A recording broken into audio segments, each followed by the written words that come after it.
மிளகாய் வகையிலேயே முதல் தரம். காரம் அதிகமாக இருக்கும். உடல் ஆரோக்கியம் அதிகமாக இருக்கும். நோய் எதிர்ப்பு சக்தி அதிகமாக கிடைக்கும். இதுதான் முதல் தரம் இயற்கையிலே விளைவிக்கப்பட்ட மிளகாய். இதுக்கு பெயர் கானா மிளகாய், சம்பா மிளகாய், இப்படி நிறையா பெயர்கள் இருக்குது.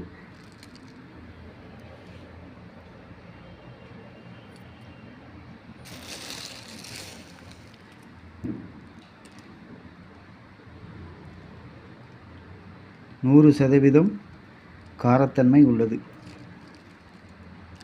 உடலுக்கு நோய் எதிர்ப்பு சக்தியை அதிகரிக்கும்.